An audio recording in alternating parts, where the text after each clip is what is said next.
women who should have been part of the agreement. National Security Advisor Jake Sullivan after Friday's end of a temporary truce in Gaza, leading to renewed fighting and evacuations in southern Gaza as Israel's ground operation expands. Sullivan says the Israeli military gave more targeted evacuation warnings, but he stops short of a full assessment on the Israelis answering an appeal to protect civilians. One U.S. senator wants answers about a reporter's claim about hostages. An Israeli journalist claims he interviewed a hostage released by Hamas who alleges a United Nations Relief and Works Agency teacher was the one holding them hostage. Republican Senator Marsha Blackburn of Tennessee is now demanding an investigation. Blackburn saying in a statement, quote, "The United States will not be complicit in propping up Hamas's terrorism." The GOP senator recently led a letter demanding the Senate not approve any new spending for aid to Gaza over concerns it could end up in Hamas's hands. Fox's Ryan Schmelz in Washington. The UN agency calls the report unsubstantiated and says the journalist has not responded to demands for more information. A former longtime U.S. diplomat is accused of spying for Cuba. The complaint alleges that Rocha sought out and used his positions within the United States government to support Cuba's clandestine intelligence gathering mission against the United States. Attorney General Merrick Garland announcing the arrest of former ambassador to Bolivia, Manuel Rocha, charged with illegally acting as an agent of a foreign government for more than 40 years. The now 73-year-old accused of bragging to an undercover FBI agent about strengthening the revolution. Wall Street snaps a winning streak. The Dow down 41 points at the bell. That's off session lows. America is listening to Fox News. Brace yourself for the ultimate holiday deal with Consumer Cellular. Snag an incredible 50% off the Iris Flip when you buy before December 17th, making it only $34.50. The Iris Flip is all the phone and camera you need with a user-friendly design, the perfect flip phone companion. Plus, you'll get nationwide coverage and always free activation. Score 50% off when you use promo code RADIO50. Head over to consumercellular.com and use promo code RADIO50 during checkout to score this deal. Did you know you can get your prescriptions for less at your local pharmacy?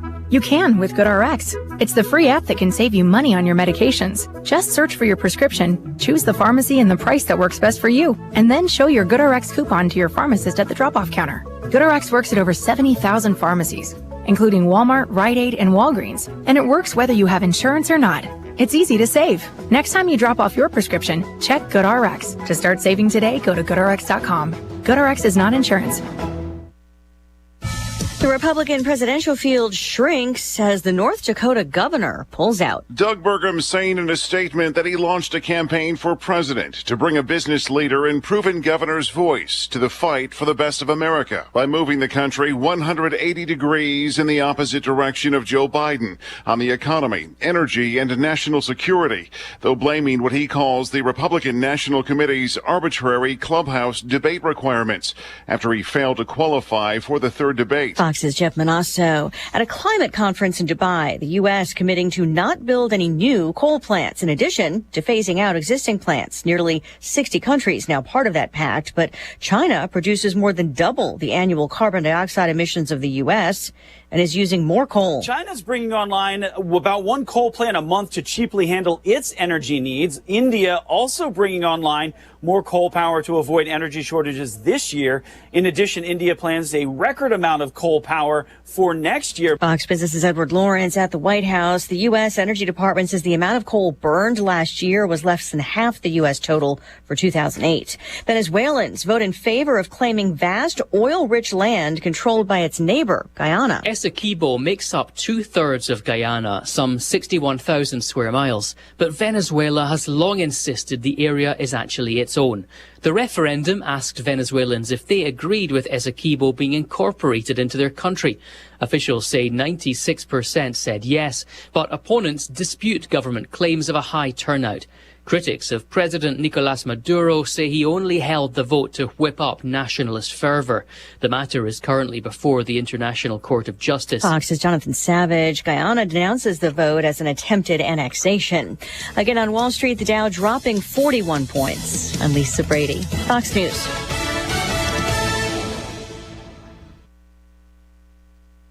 Hello again, everyone. Let's check weather for East Central Illinois, Champaign-Urbana, and this Saturday. Lots of clouds sticking around into the first part of the week. A warm-up for the second half of the week. Another cool down in the back end of the weekend. No sign of any prolonged winter weather for now on the maps and charts. The clouds stick around for the day today. One sneak peek of sun and just 43 the expected high, but that's right on target for the time of year. North-northwesterly wind. A bit of rain after midnight tonight down to 36. Even a little wet snow mixed in with some of the rain tomorrow morning early on. Mainly cloudy. The high to about 42. Winds will shift around into the west and northwest. Down to 28 for tomorrow night. Partly sunny, 44 on Wednesday. Windy and milder up to 54 with sunshine on Thursday. Could be a shower in spots here by late Friday with a high near 57. Lower 50s on Saturday. Some shower activity expected, and we'll cool off with a couple of more showers into Sunday of the back end of the weekend with high temperatures up near 42. Seasonal temperatures due in for early next week. For Steve J. Broadcasting, I'm Peter Olchus, Greg Soldier.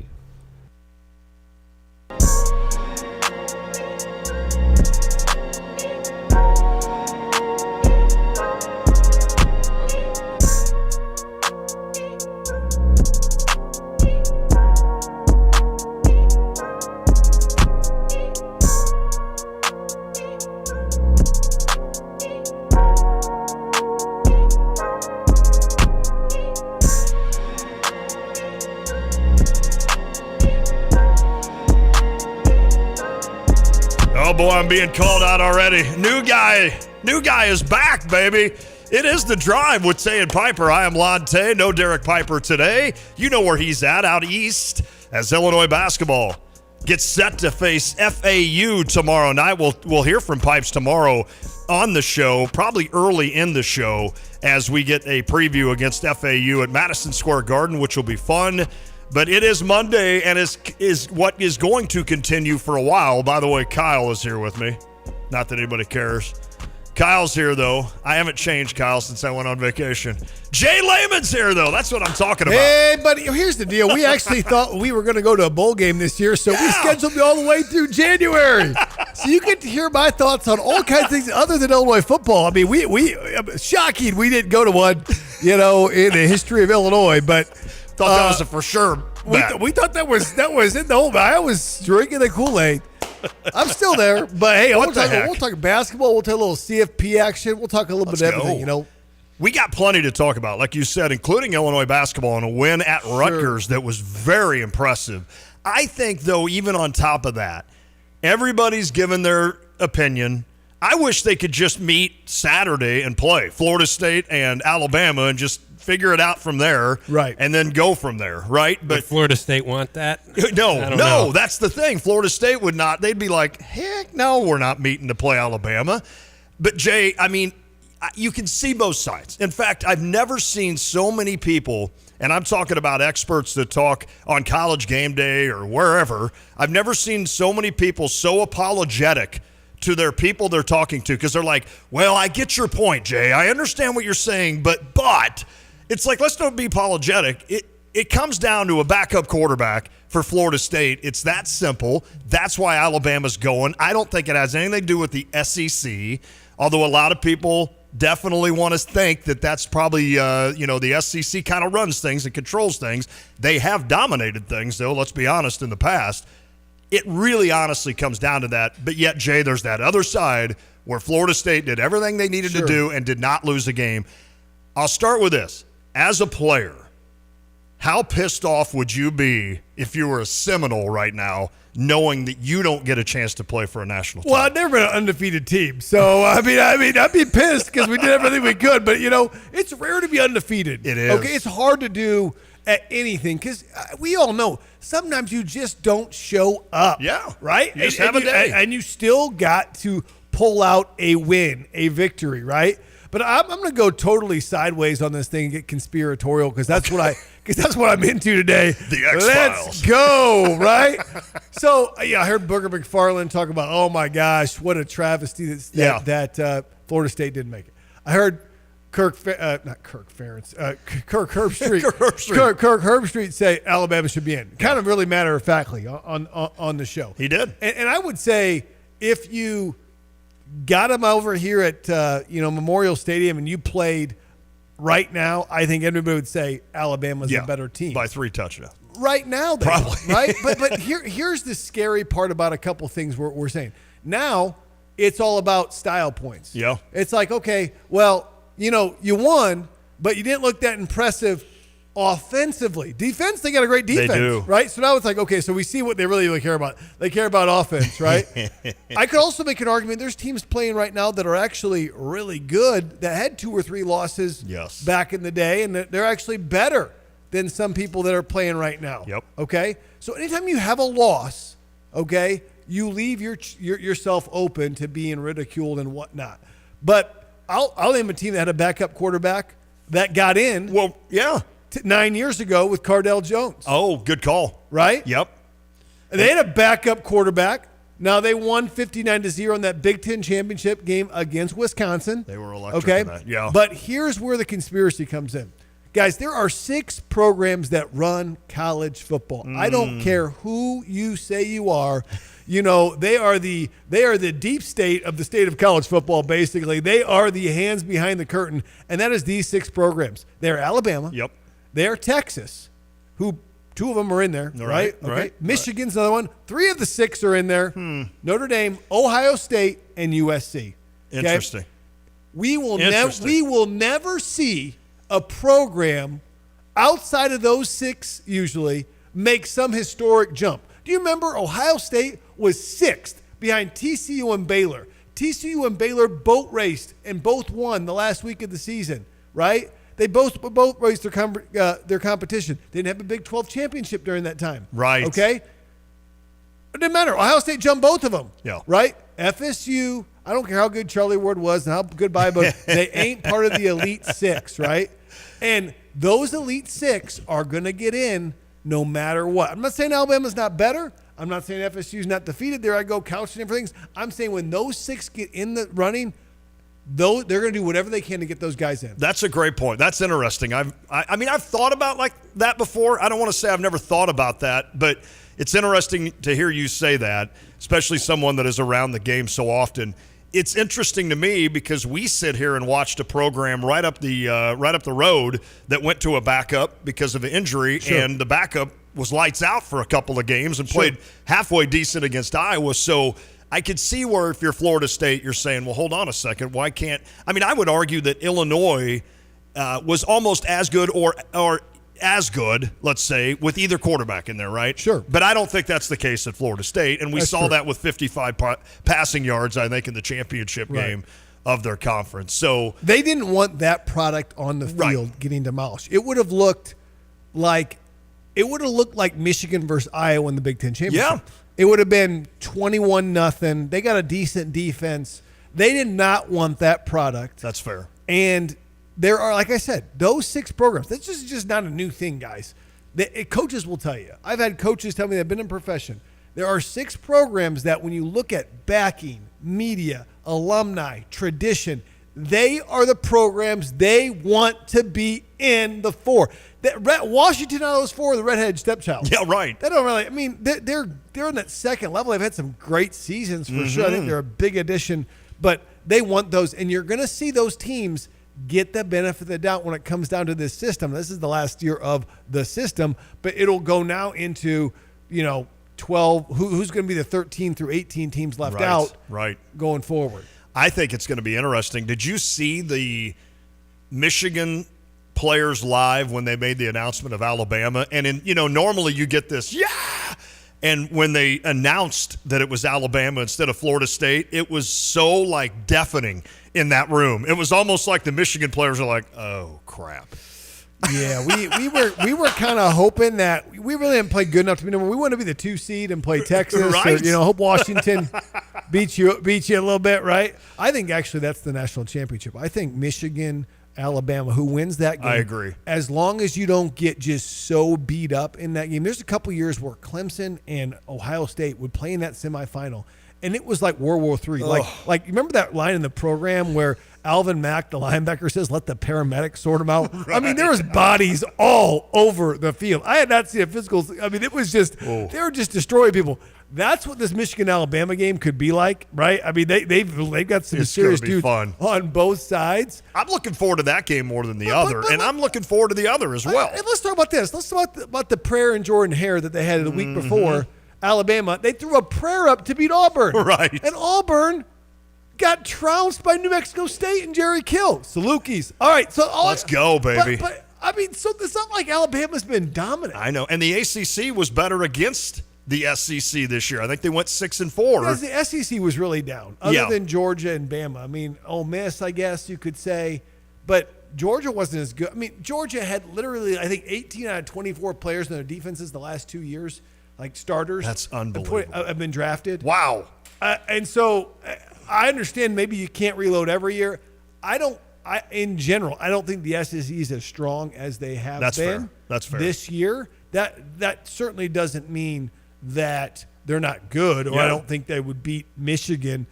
I think, though, what Greg Sankey has a lot of power. Mm-hmm. That's the commissioner for the SEC, right? He has a lot of power. He went on and said... He's arrogant, too. Did you see him on college He just said, hey, if Alabama wins, we need 2 teams in the college football playoff. Dude, there's 4 other undefeated teams at the time he says that. And by the way, Texas beat Alabama. Yes. And this is what they got in trouble, because once Texas beat them head-to-head, you couldn't put them ahead. Right. And once Alabama beat Georgia, you couldn't put Georgia ahead. Didn't matter, you won 29 straight games. Exactly. It's interesting. So you got Alabama and Michigan. You've got Texas and Washington. Just real quick, both of you guys, what if I said who's going to play for the Natty and who's going to win it, what would you think? I would say Alabama and Texas will play. I think Bama I think, it's really hard to beat a basketball team 3 times in a season. It's really hard to beat a football team twice. That's equal. It's about the same way, right? Like, for instance, we used to boat race Centennial when I played them all the time in basketball, not football. But you always had to play them in the Centralia tournament, the News Gazette Thanksgiving tournament, right. And you play them in regionals, like 4 or 5 games. Like, I don't care how good you are, how much better you are than Trent Meacham, and all these ballers that they had. Trent, that's a shout out for you. You're going to probably lose one of those games on an even team, right? And so I just talk a little trash for you Centennial lovers. You did. Out there, you right? totally did. So I think it's going to be that. I think what you're going to see, though, from Michigan is you're going to have to play. You've only played really one good offense. And by the way, that offense's quarterback just hit the transfer portal, Kyle McCord. I saw right? That. Okay, we can talk about that. Stay tuned for that. That's a teaser, guys. We got all kinds of stuff coming up in this show. I mean, I got to write that down just to remember. Guys, pipes left. Let me sneak in the sponsors real quick. Iroquois Federal, for all your lending needs, commercial loans. You got to go to Iroquois Federal, guys. Bob Guido, he's a legend as far as commercial lenders in this market. Ryan Lauer, he's his understudy. Mark McHale, he's the godfather. And Brenda Crane for all your mortgage, home mortgage needs, located in Savoy and Champaign. Champaign at the Crossing Savoy, just north of Savoy 16 Theater. I think it's still called Savoy 16. I remember when it was Savoy 10, but we're talking about Iroquois Federal. Yeah. So what about Kyle Lewis? Kyle at Even IPG. movie theaters have just expanded. They have. Like conferences. They've expanded. They're like me and yours bodies. They just keep expanding. Okay. One of us more than the other, let's be honest. But how about Kyle Lewis? Email Kyle at IPGINS.com. All your insurance needs, auto, home, life, habitational. He's the man. He told me that he's gotten some great feedback from these ads. So you guys need to email. That's awesome. You guys need to email. Like, man, people have been talking about these ads, so it's great. And of course, Long Branch Steakhouse. Hey, come for the fried pickles. Let's go. Stay for the steak. All right. So I got a picture from Donnie. He showed me that John Paddock did venture in, and what is the word I'm using for? Not traffic. When you do it, when you use a business, when you patronize a business. Yeah, patronize. When you use he patronized the business. He and who was with him? It was John and. It looked like a big tight end. Arkin, or was it somebody else? Was it Michaud? Kirkland Michaud? Was it? I think it may have been Kirkland, my guy. Okay. It was funny because he sent me that too, and I'm like, Donnie, you could smile. I mean, he was hard. He was hard. He goes, everybody's been telling me that. I'm like, well, Donnie, just smile, man. It's cool to have those guys. It is, man. 2 Illinois quarterbacks running in. I love it. What the heck? So let's get back to. Let's go. All right. So you asked about it. Michigan really hadn't played that many good offenses, right? Yeah. I mean, they had a horrible non-con schedule, much like Georgia's non-con, which is horrible. They didn't play they played Penn State. They don't even have to run pass the ball in the second half. No. They're really in That's control. right. They didn't one time, did they? Yeah, I just got tweeted by that guy at Penn State when I said that Michigan dominated Penn State. It was a one-score game at third. I was like, dude, when you don't have to throw the ball in the second half, you got ransacked, bro. Okay. Second of all, Penn State thinks they honestly think that they are you're not, okay? Penn State, and they have this whole line called they're unrivaled. Bro, how can you be unrivaled? You get beat every year by Ohio State and Michigan. Okay, that's a side note about the Penn State fans that think their Erector Stadium is the best stadium in the land. Yeah. And they think that they're just God's gift to football, okay? All right, this ain't the 80s. Joe Paul and Tad Blackledge are long gone. You're upset at Miami back in the day. Okay. I'm up my horse about that. They got to play some better defense. Yes, they're they gonna do. They're going to play Jalen Monroe's pretty good. If they play Washington, Texas, elite passing games. What happens if Michigan beats Alabama by 2 touchdowns and Florida State beats Ohio State by 2 touchdowns? Does that just add to the Florida State beats frustration? Georgia? I'm sorry. Yeah. I'm sorry. Florida State beats Who did I Georgia? say? Ohio State? They're playing Missouri. My bad. Florida State beats Georgia. Yeah. Okay.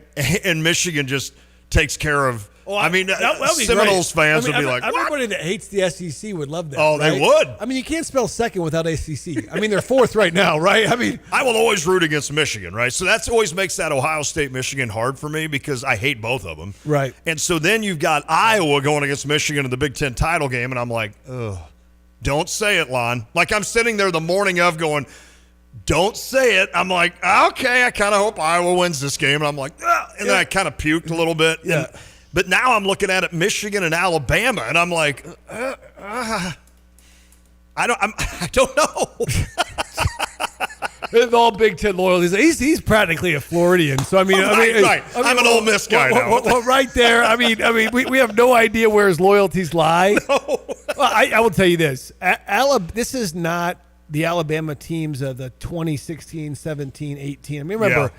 It was much like the Georgia teams the last 2 Yes. years. The quarterbacks were elite. What happened there? Did Georgia start stealing guys that were going to Alabama? So that's a great point. I mean, I know it's not where you were going. So I apologize. if you just look on a map, okay, and I think this is just fascinating. We can get into this whole discussion, but for a while there, from about 2009 to 2014, if you were to draw a circle on a map that connected Tallahassee at one end, Auburn in the middle, and Tuscaloosa as well, Alabama. That is where it's about a 110-mile radius. That is where all 5 national championships came from in that thing. Before Ohio State won one in 2014. Okay, because Auburn, Alabama, and even Tallahassee's up in that area, right? And down. You go up through Georgia and then up through the Carolinas. All those guys kind of right through Atlanta are always fighting for the same players. So what you'll see, hey, Alabama makes a run, but Jimbo Fisher, former assistant for Nick Saban, got some players, got his quarterback Jameis Winston, got a natty, right? Alabama's back, but Clemson gets Deshaun Watson. They recruit really well, which is in that same band, right? Right. And then Clemson goes down, and Alabama went down because Georgia took a lot of those players from both of those, right?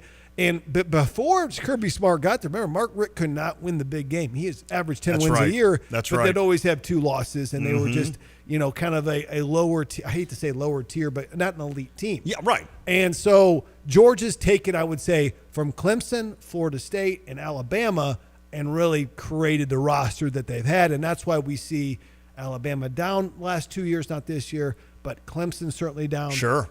Florida State's just getting back to where they were. They are. You're right. But we need Miami back, right? Yeah. 'Cause those were fun days. Yeah, I mean, Miami is just such a different animal. I mean, with the players they have. I mean, for a long time, Miami, from what I've heard, I've played with a couple guys in the NFL that were from Miami, had horrible facilities. The Orange Bowl was not in a good neighborhood, but they had a hallway called the first round hallway. You would walk down the hallway, and there's pictures of every first round pick. And if you're in high school, oh my goodness! But the thing about Miami is they had NIL before anybody had NIL. I mean, they were paying guys since the 80s, right? I mean, let's be real. I mean, the U, right? that you with a lot of dollar signs. There's a lot of things to think about, guys. Here. Some of the money that comes in from the products on those speedboats probably pays for a lot of. What was the guy's name? Nevin Shapiro, or it was something. It was something like Didn't that. SI do a big piece on him or something? It was like, what in the world? I mean, I will say this: there was a ton of talent down there for sure, and they kind of rewrote. I see Miami football as really bringing football into the modern age of what it is, the 80s and 90s. Good point. The athleticism, the fun, and then I saw Steve Spurrier really take the fun and gun of the 90s and Charlie Ward and what we saw, and so we saw some of those concepts that are now proliferated a lot through college football. What was it? The Catholics versus the criminals? Is that what Catholics ESPN? versus convicts? Convicts. Right? That's right. I mean, Notre Dame used to just dominate Miami for years. Kyle, right? you need to. Have you ever seen that? I haven't. You need to watch that sometime. It's an interesting piece that ESPN did. It's a good one for a Hinsdale guy to watch. It kind of gives you a little flavor. Lindy said he'll give me 20 in Florida State versus Georgia. I would not take that. Unfortunately, I'm going to go ahead and go Georgia in that battle. All right, when we come back, we're going to take a break. When we come back, we're going to talk some Illinois hoops before we get out of here. Jay wants to talk Illinois basketball, and the way they played against Rutgers was good enough that it deserves to be chatted. Sean Harrington, the former Illini, he was not in school with you. We missed each other by 1 year. 1 year. Yes, yeah, I know Sean because he's Great been kid. he's been in the broadcasting game. Well, shoot, longer than I have. He's done a good job with that. He now lives down in Florida. He's like living my life down in Florida. Second hope for you, yes. Right. I slid down there just for a little bit. But we'll talk to Sean at 4:30 and get his take on this Illini team as they go into a battle with FAU. When we come back, I want to focus on Illinois for a bit, Illinois football. And I want to ask you, I was reading today about, Illinois picked up the good defensive lineman from Yale. That was a big one for Coach Bielema. But last year we saw Gabe Ackus move a little bit more inside. Sure. Now, we don't know if Seth Coleman's back. That could make a big impact on whether Ackus makes that move. But I want to ask you, even though you were a linebacker, how difficult is it to make that move from like a defensive lineman into a defensive tackle? Sure. So we'll talk about that when we come back. Also, maybe some recruiting on Illinois' side and see what they need to do. I want to find out what Jay thinks about what Illinois definitely needs for next season, because here in the next couple of weeks, I know I was reading Jeremy Werner's piece today in Illini Inquirer, the next 2 weeks, the portal opened today. So it is off and running, and Kyle McCord, as you mentioned, the Ohio State quarterback. What else can you do? It's like we started you. It's like Jaden Epps last year. It's like we started you all the time, and you're still going to leave? Well, no, Kyle McCord is not leaving of his own. I don't think he's not leaving. You think there's somebody coming in better? Listen, right. Yeah, guys, you don't leave the starting quarterback of Ohio State to say, you know what, I lost to Michigan, I'm just going to go. Are you kidding me? So he was kind of asked to take off. Guys, we used to call it getting zooked. Okay, that's back right. then, Zook would just tell you, hey, listen, you ain't going to play here, so, but, I mean, I like Rod, but, he all costs winning. Rod had that attitude before before a lot of teams did, anybody in Illinois did, but I guarantee you, I don't have any inside information. Yeah. But in my mind, it came down to, hey, listen, Marvin Harrison's going to the league. I know you were his high school quarterback. He's gone. And really, we're going to move in a different direction in quarterback. That's perfect. They told him now so he could get it up. Yeah. They didn't keep him for the bowl game. That shows you how much the Cotton Bowl means to him. Holy cow. It that's doesn't mean crazy. much. They're going to show up and play the Missouri Tigers and maybe. So here, I think he was encouraged to go. Yeah, you don't that makes you sense. don't start at Ohio State every game. Right. Where else you going? I mean, you can't go much more up. That's my question. Yeah, from that. Did you ever water ski with Ron Zook? I didn't. I'm a water skier, but he liked to water ski a lot. He loved to jump and stuff, Yeah, right? he was hardcore. But he was also in the morning. He would be benching and squatting massive weights, and he would get on the treadmill down in the old weight room and just grind it out. He really? He just loved to punish himself. He was just old school. He kept himself in shape. He was in some serious shape. Big time. And I tell you what, man, I will tell you this about Zook. The dude demanded respect. That's cool. For his era, Yeah. I don't know if Zook could coach in this era like the way – there's a lot of coaches that could coach that were meant for their era. Right. I'm not saying he's like Bobby Knight. Bobby Knight meant for his era. No doubt Zook on that. was meant for his era, right? I'm not sure. I think the guys are a little bit too soft right now for Coach Zook. I mean, Zook was beating up frat guys one day at Florida. He's like, well, that was a rumor. Here's the thing. All I know is this. Is I wouldn't have wanted to play Zook. No. On the field. I know that. He's a tough dude. Tough dude. I think he played in Miami, Ohio under Bill Mallory. I think they lost like one game. I think they were like, is that right? 36. What did he play? What position? Safety. Safety. Okay, I could see that. Oh yeah. I bet he would come up and yeah. He's a legend, man. Who were your two safeties in your stud year? Justin Harrison and Kevin Mitchell. They would only Kevin Mitchell to this day when he's walking around the tailgate line. I'm like, dude, don't hurt me. He's got a 10-inch waist and like 40-inch shoulders. It's unbelievable. And a big old bubble butt. Yeah. And I always say every time I see Harrison and Juice, I have to see him because they both live locally here, and I say, listen, guys, the problem we talk about coaches not being all coaches are for a different era. Oh yeah. Those players were for a different era. Harrison Mitchell, they would be sitting out 6 or 7 games a year because of the targeting rule.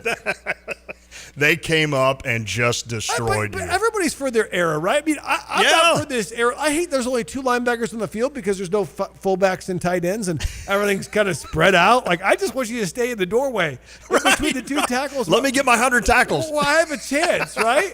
I mean, there's a guy named, what's his name? Sullivan in the 70s, a backer for Illinois. Was it Jim Sullivan? Had like 34 tackles against Minnesota, who beat us because they ran 56 times for like 300 yards, averaging 3 yards a carry. I would love a game like that. How fun would that be? I would love a game like that. Well, you had one in high school, right? 28 tackles or something? Yeah, 29 against Urbana. And that's where Illinois took notice. They took a little notice, yeah. That was awesome. You came and spoke and told that story one day at STM. That was awesome. 8th game of my high school season. Obviously, there's only 9 in a regular season. So you talk about not getting offer until late.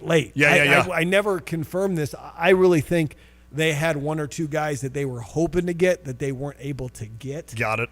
And I think that it was just open for me. Kind of like I'm certainly not comparing myself to this guy, but Devin Witherspoon wasn't really wanted. Mm-mm. They kind of had a scholarship and said, let's get him in here because we need another guy. And look at him now. And then look what happened. So a lot of those guys, it happens like that.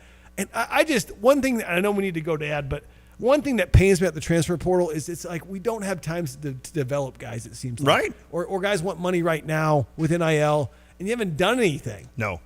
There's a couple from Illinois that are hitting the portal as well, which we can discuss when we return. A lot to talk about. We'll do it. It's the best hour of the week. It's the Jay Lehman Hour. We'll tell about his sponsors as well when we come back. It is The Drive. You moved into your new home using 2 men and a truck. The garage was clean. Then, I love the new recliner. What are we going to do with this old one? Put it in the garage for now. over time, this cycle continued. Garage for now. Put it in the garage for now. Put it in the garage for now. Put it in the garage for now. It happens. You got junk. Call 2 Men and a Truck to get rid of all your junk. Residential or commercial, 2 Men and a Truck has a solution for your junk removal. Contact them at 2menchampagne.com. 2 Men and a Truck. Mom, she won't stop touching me. Broccoli stinks. Guys, no phones at the table. Family dinner time? Not easy. But you know what is easy? OSF On-Call Urgent Care.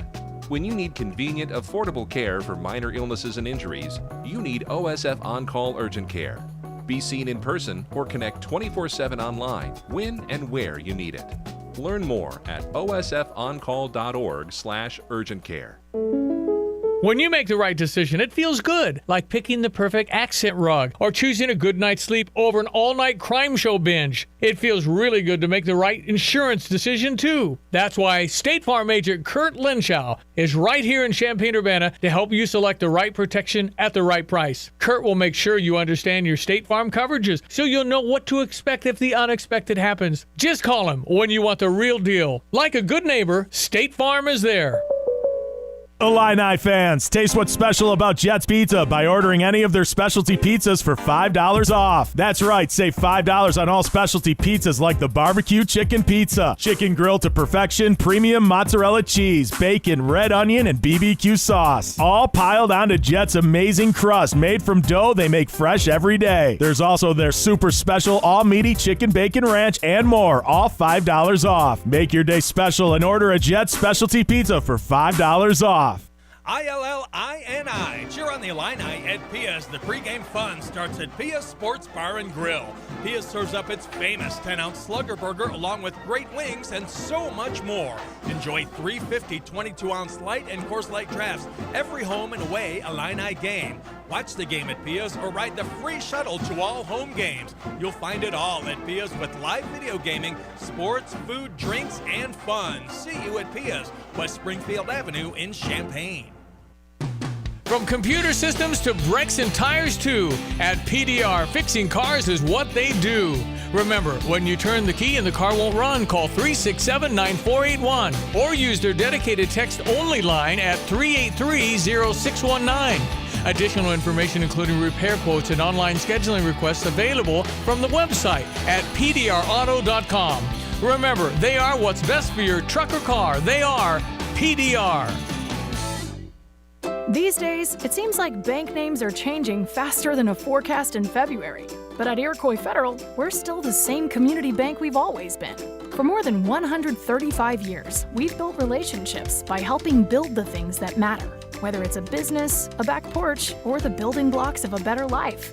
If you're looking for a bank that's here for the long haul, swing by today and see for yourself why different rules. Iroquois Federal, still friendly, still local, still here.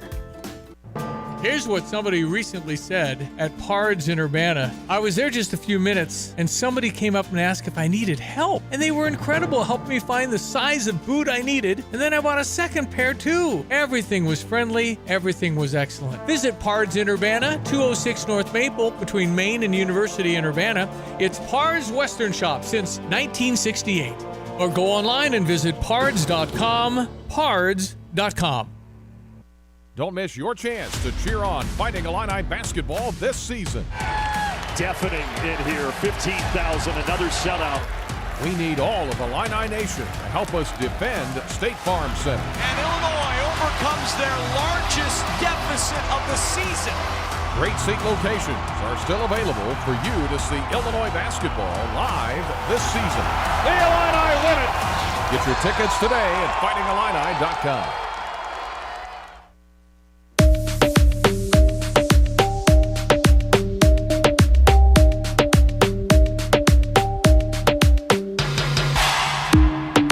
That's the best hour in radio. It is The Drive with Tay and Piper. I'm Lon Tay. Kyle is here in the meantime as Pipes is out in New York. Kyle Tosk is the man that filled in for me all last week, so I'm guessing the product went way up. I mean, here's the deal. It did go way up. The looks went up. Oh, I bet. But I will say this about Kyle. This guy is 19, guys, and he is going to be a superstar. Oh, he's going to unbelievable. He's going to have his own show. I mean, get him while you can now. Yep. Ask questions now.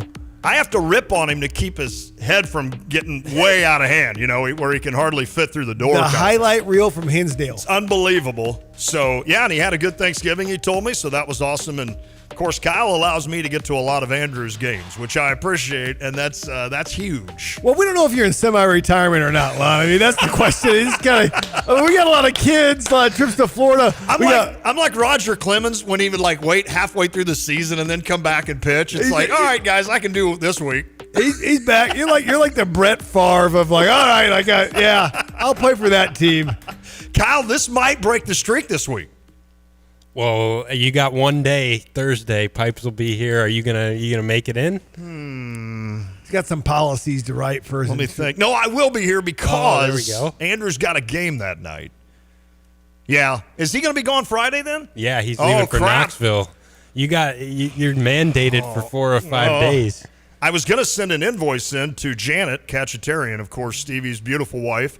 And she kind of runs and she's like, hey, I need that invoice. And I started counting the number of days I have done in this last. And I'm like, I'm just going to wait to the next invoice. She goes, are you sure? I'm like, it's not worth even issuing the check. Dude, it's not even a check bag fee for his flight to Florida. I mean, it was bad. Between Thanksgiving and a week off. And yeah, hey, I stayed up the beach this time in Treasure Island. However, I woke up one morning, Jay, and it was 39 degrees when I woke up. So that while that was still warmer than here, I can handle 39 here. I can't handle 39 because in Florida. you spent the time, the money to get down That's there. exactly and you're right. Like, yeah, now you're. Yep. I still went to the beach that day. I walked around a little bit, and I was like, okay, that's enough. Let's go back and find a bar somewhere.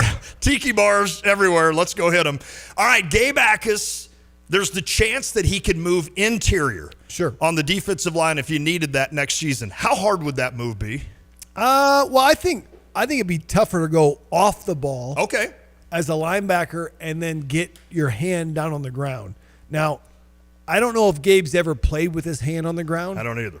I think he's usually in a 2-point stance every time I've seen him. They did move him down a little bit during the season when they got thin with Keith at some points. Yeah. And when you have a hand on the ground, really you got to become a technician because you've got to feel everything. You cannot see anything going on. You got to take directions from linebackers. So I think he seems to be better in closed spaces, while Seth appears to be better on the edge and in open spaces. So I think Gabe's strength is hand-to-hand combat in closed spaces, so that could be his fit. Now, I think he could also beat guards in one-on-one matchups. I could see that. Like we saw Johnny beat guards routinely, right? Over and over. So I think it could be a good fit. They obviously got the transfer from Yale, who seems to be like an experienced defensive lineman. Mm-hmm. And you've got Daxon at nose coming back. Denzel Daxon. Wait, is he coming back? Isn't Daxon have one more year? I thought I thought I read somewhere that he lost his eligibility for another year. I thought he had I could be wrong. I could be wrong. I would say with all the COVID year stuff, you could be right and I could be wrong. Well, I don't. But I thought I was all talking along was that he was coming back. I thought I was talking to, the authority, which is Jeremy Warner. Well, if Jeremy said I thought that Daxon had another year. I could be okay. I could be wrong, but if we don't, then we're really thin. We're really trouble. We're really thin. And I think it was one of Jeremy's article that he mentioned there were 3 they needed to replace, and I was sitting there thinking, well, wait a minute, you don't need 3. Well, if Coleman takes off, but I think he was talking Daxon and Randolph and Newton. Kyle's on it, so he's on it. We'll get Kyle on this thing, and I'm sure you're going to be correct here. So we got people blowing us up on the text line now. Bill from Troy says that Gabe will be a 3-4 end in the NFL. I think that's probably that's probably right, but I also think you can maybe build some versatility if he can do both. He needs to get better as an edge rusher, though. He does, so in other words, would he be taking too much for the team? If he decided to move inside, I mean, I hope he doesn't. I will tell you this: my roommate Chris Norwell, good player for Illinois, 4-year starter. He's the one that held you up on his shoulders. Well, that was Mike Ware. He's no defensive that was tackle. Mike Ware. That's right. But Chris Norwell, really good defensive tackle for Illinois for 4 years, had like 48 starts. Harry Heastan, the offensive line coach, said he would be a first-round offensive tackle pick, but we needed him so much because we recruited so poorly defensive tackle. Wow. And guess what? Chris Norwell's brother, Andrew Norwell, went on to play for Ohio State's national championship team and was the highest-paid guard at one time in the NFL for the Jacksonville Jaguars. Yeah, I remember that name. I didn't know that was a brother. Andrew Norwell, yeah. That's and it says Jim Tressel, when he recruited him, says not another Norwell out of the state of Ohio. They went to Cincinnati Anderson, and, I love that. Andrew Norwell was the highest paid guard at one time in the NFL. And so that's a guy that gave up an NFL career to play defensive tackle. So sometimes you do what's best for the team. Daxon is out of eligibility per Bielema. That was from a 6.51. I think I had all week in 30-degree weather in Florida to read these things. Yeah, I think you're right. Nicholson entered the portal too. So what do you think of Taz doing that? Did he take his personal fouls with him? Where's the button? I mean, come on. If a button has ever been needed to be.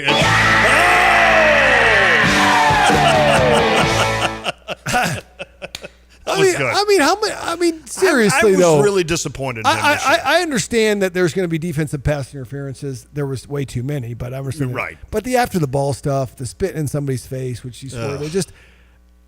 I think it might have been a mutual thing. Yeah, right. I don't know. Like I said, I don't know how any of these conversations go, but Taz didn't play great for what we had seen him play.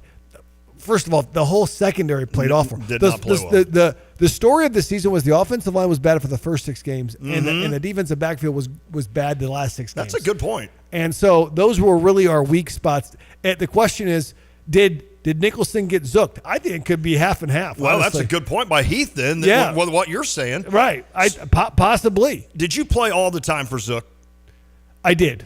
What were some of his end-of-season interviews like? Did you do that? And what went on? Like, what was a sophomore Jay Lehman compared to a Jay Lehman going into his senior year? Well, a lot of times it was after the spring football session. Oh, really? I think he was so busy recruiting that I don't remember a time.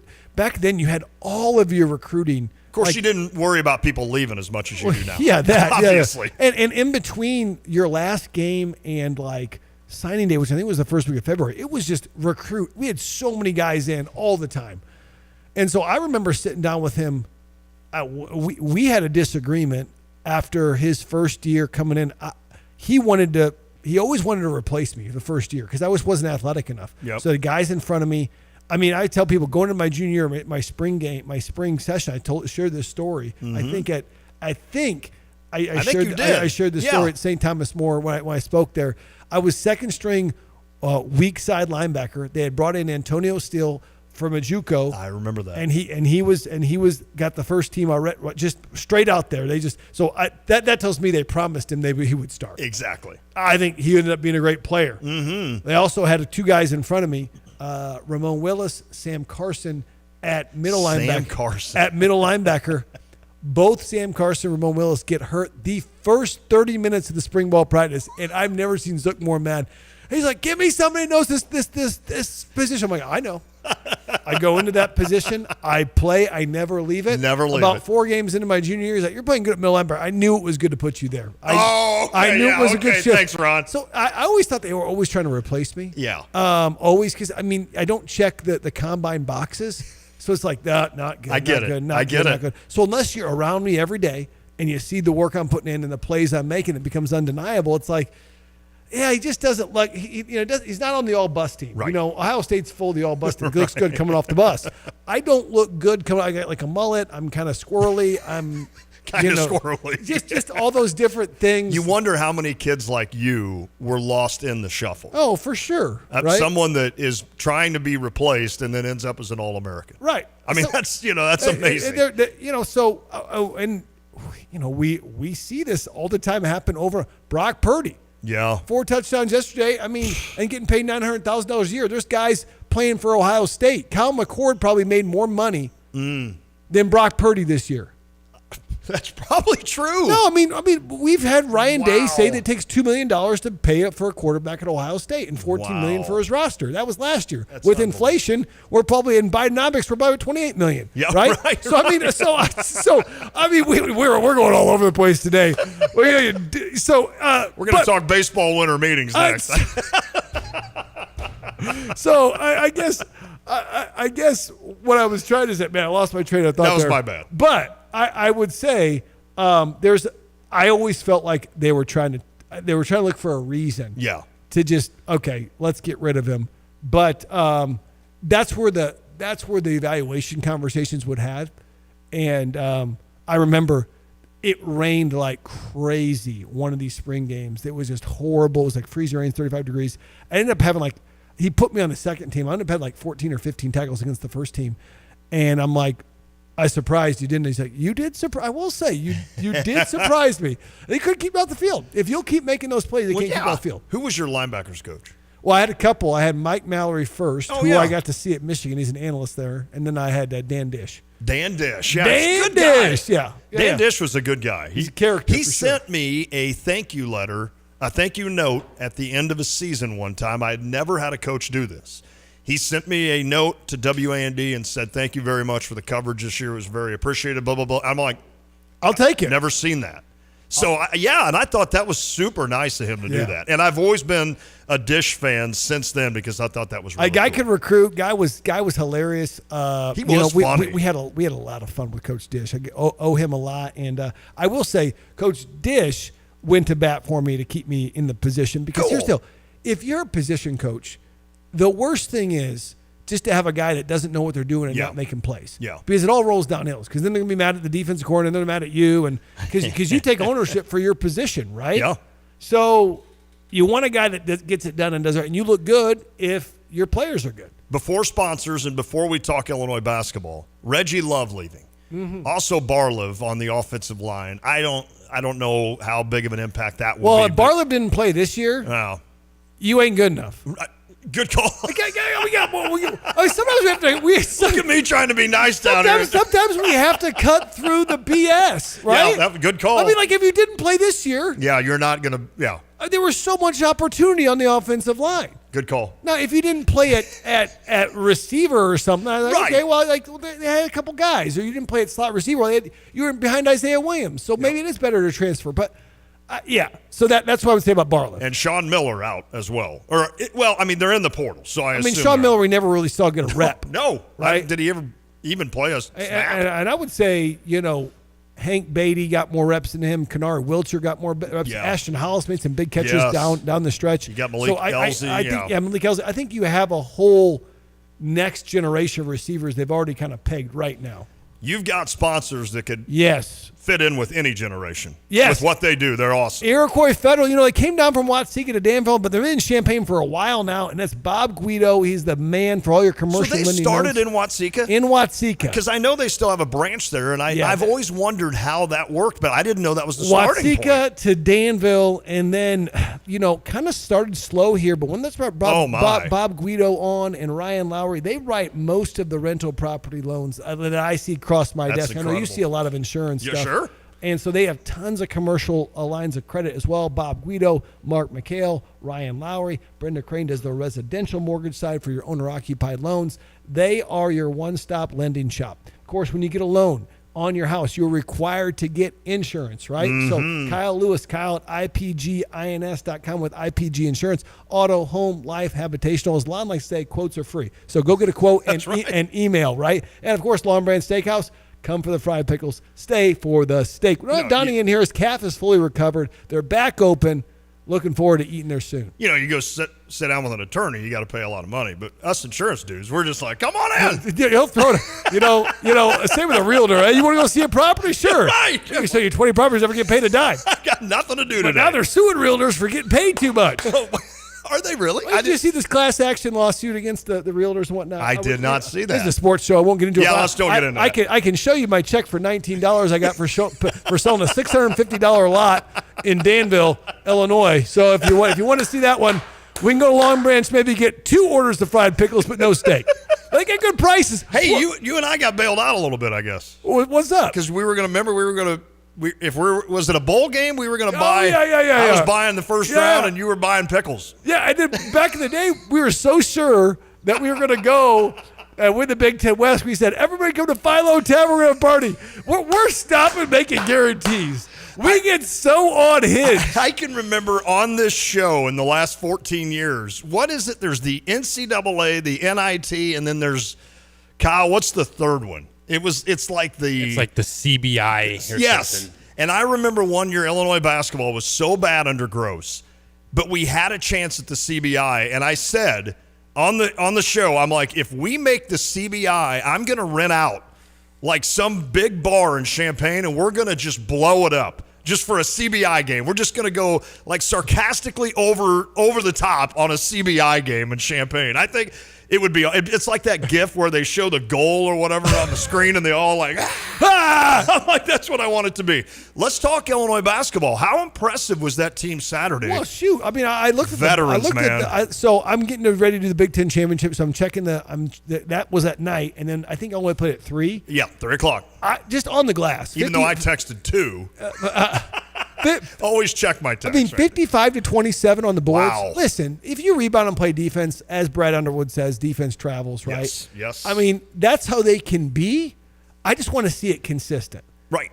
It's good to see Coleman. I do feel bad for Coleman. I think I've been hard on Coleman at times because you're like, man, I feel like you're an NBA pick, but it sounds like he's had some injuries. He does a lot of little things on the court. And he's had some injury stuff, right? Yep. I mean, according to Brad Underwood, he missed 3 games. Ingrowing toenails, which are just sound. I got not a story. Hard. You want to hear it? I do. I went up to a Pistons Bulls game at the Palace. My brother was working in Detroit. It was a preseason game, admittedly.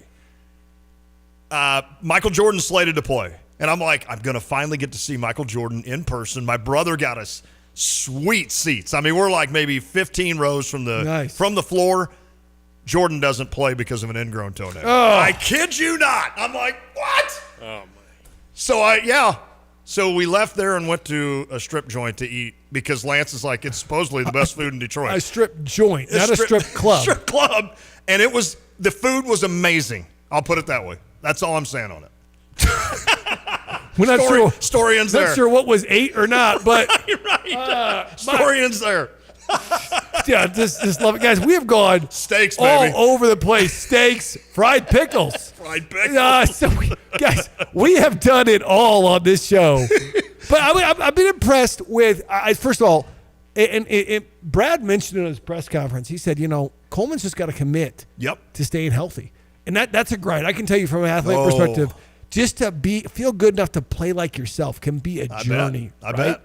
But I've been so impressed with Domask, right? I always say Domask. Yeah. I think, dude, I like him to shoot more. I do too. I think he's athletic. I think he's just one of those guys that when he gets the ball, you feel like I've always said there's a litmus test here of when you're watching a tight game. And sometimes you'll feel your body stress. Like you feel yourself tense up. Like, I don't know if you've ever noticed that watching a game or if you're watching Illinois football or 100%. Yeah. So all of a sudden, if Marcus gets the ball, I just kind of like, I feel my body go, like I know he's going to do the right thing. You feel comfortable with it. Yeah, I do. Right. And there's other guys like. Try watching 6th grade travel basketball because I was there yesterday and you see certain guys get the ball like. My wife goes, why am I so intense? But what I like is urgent basketball players. Yeah. I dribble hard. I won't dribble lackadaisical. I got a plan. Yes. Right? And I'm no basketball expert, but like the confidence you get from some of those guys. Like when I was watching the Marquette game, 3 or 4 weeks ago, Kolek or whatever his name was so confident to do the right thing. Yep. Right? And so. And then Wisconsin beats him. I'm still concerned. I saw that. A second year in a row, right? I think so. I'm still concerned, though, about a lack of a point guard. I'm with you. I just feel like we need somebody that's a key distributor like that. And I think Ty Rodgers has filled in admirably, but he's not that. No, he's not. And just that, you're going to see a lot of what Rutgers did, I think, against Illinois. You're going to see a lot of that kind of. And Rutgers even kind of did that press where it's just a simple – it's kind of like Lincoln High School when they play that 1-2-2. It's not necessarily a grind-it-down kind of attack you press. It's just slowly move back with you and let you make the wrong pass. And Illinois did it a ton. Right. I don't know how many turnovers, 17 or something like that. And it was like just quit turning the ball over. But, it's hard to play a perfect game. Sure. And the fact – you said it right there, rebounding. I mean, this is a grown man team. Yeah. I mean, Guerrier, just like I know the announcers even mentioned it he went up in the lane the one time and just made a move on a younger kid and it was like you playing at the community building in Villa Grove when you were 16 going against a kid that's, Suds, that was his name, is 24 and he just put you in your place. Yeah, grown man, right? Yeah, you're just like, I can't handle it. Well, I do think too, when did they change the shot clock from 35 to 30? Like 7-8 years ago? I don't know. I do think that's changed the game as far as from a press perspective, and Underwood talked about this too, and I never really thought about this, but he said, they might press you, slow you down, you get across the court, you have 22 seconds, I was going to say. You try to get a set, then you get a set up, then you got 10 seconds to shoot, and then it's gone. Yep. So I learned a little bit. I'm obviously not a basketball expert, but I will tell you. You played, though? You were all conference? Yeah, we beat Centennial again. We were 3 for 4 my last year. Ironically, they beat us at Central that year. We beat them everywhere. We beat them at Centralia. We beat them at the Thanksgiving tournament. We beat them at whatever that gym's called at Centennial with the purple lights for years. Well, not Combs. Combs is that. I don't know what they call the Centennial gym. It had horrible lights, though, for years. Made you look purple in there. I think they changed them. I do like Tim Lavin. Tim Lavin, give him a shout out. Tim Lavin. I just saw Coach. Yeah, Tim Lavin was most people forgot that he was a freshman sophomore coach for a decade at Central. And I was the last team to be coached as a sophomore. I think he helps his son now coach. I saw him Does he? Andrew played against one of his teams last year. Okay, is his son coaching somewhere? I'm trying to think of the team. I think we played him early last year in the Cerro Gordo tournament, and I just looked up and there was Coach Lavin. I was like, "Hey, Coach!" I'm like Lante, and he's like, "Yeah." He's the dean of local coaches. He still looks exactly the same. Exact same. Super. And I think he's probably a year 30 of teaching at least. That's incredible. Because he's probably hasn't gained a pound. He looks great. He's got some great teams. I saw Centennial just crushed Muhammad 2 weeks ago. I mean, they won by like 25. It's amazing. I think the Shield kid's going to be a good player. Blake Shield was a great player as well 20 years ago for Rantoul. So I always like to see the high school basketball scene. There's some good ball being played. I forget it's either Centralia or Collinsville owns the Centralia. Centralia has the most wins of any high school basketball team in America. They did, and Collinsville's second. They did. Like up to like 20 years ago. I don't know if that's the case at the orphanage, right, where they play. Yep. Collinsville's good. Champaign Central, which is this is a crazy stat, the first high school in America to win 1,000 basketball games and 500 football games. Is that right? The first one. Now, not the first to win 1,000 basketball, but to win both. Combined. To win both, right? I'm thinking Tim Lavin from Centennial. Yeah. You're thinking a different Lavin or no? Tim Same Lavin, Lavin. Okay, I thought you meant Centralia's. No, Centralia. We always played them at the Centralia tournament. I see what you're saying.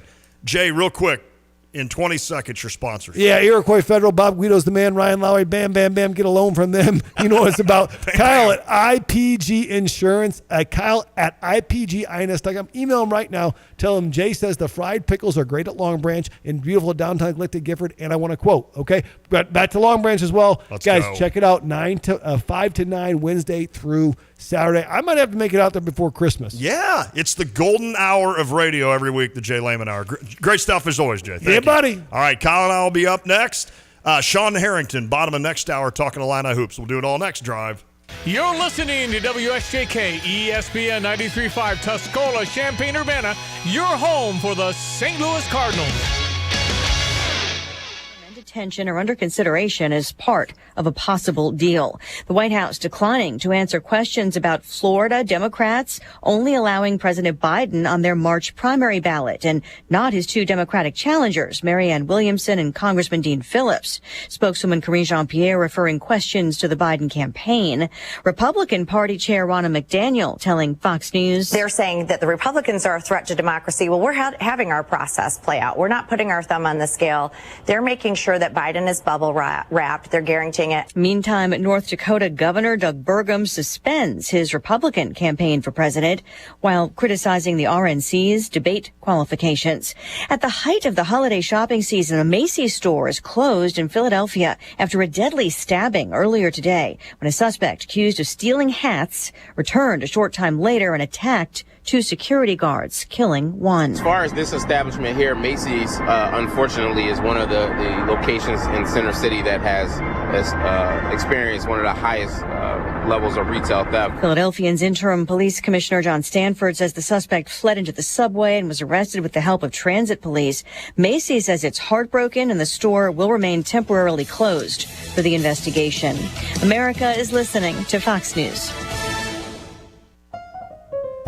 Immerse yourself in premium nationwide coverage, contract-free plans, and always free activation with Consumer Cellular, now at your local Target. While you're there, check out our newest phone, the Iris Flip. It's all the phone and camera you need, plus it features a user-friendly design, making it the perfect flip phone. From now to December 16th, you can score $10 off when you buy the Consumer Cellular Iris Flip at Target, making it only $39.99. Visit your nearest Target for the full scoop. Did you know you can get your prescriptions for less at your local pharmacy? You can with GoodRx. It's the free app that can save you money on your medications. Just search for your prescription, choose the pharmacy and the price that works best for you, and then show your GoodRx coupon to your pharmacist at the drop-off counter. GoodRx works at over 70,000 pharmacies, including Walmart, Rite Aid, and Walgreens, and it works whether you have insurance or not. It's easy to save. Next time you drop off your prescription, check GoodRx. To start saving today, go to GoodRx.com. GoodRx is not insurance. Renewed fighting in Gaza for a fourth day. Intense bombing of the southern Gaza city of Han Yunis continues as an IDF general says operations in the northern Gaza Strip are nearing an end. IDF soldiers are going door to door, clearing out Hamas terrorists. Fox's Nate Foy in northern Israel. The White House says Hamas ended the temporary truce last week by failing to return women hostages who should have been part of that deal.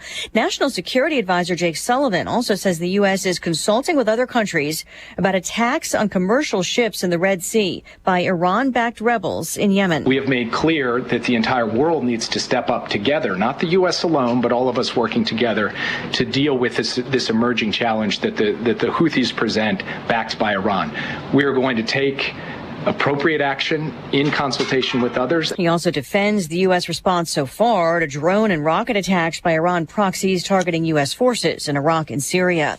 Negotiators are supposed to wrap up final details of draft rules for artificial intelligence in Europe this week, but talks have been complicated by the sudden rise of generative AI. The AI Act, first suggested for the EU back in 2019, was expected to be the world's first such comprehensive regulations, but now faces a last-minute fight over how to govern systems underpinning general-purpose AI services.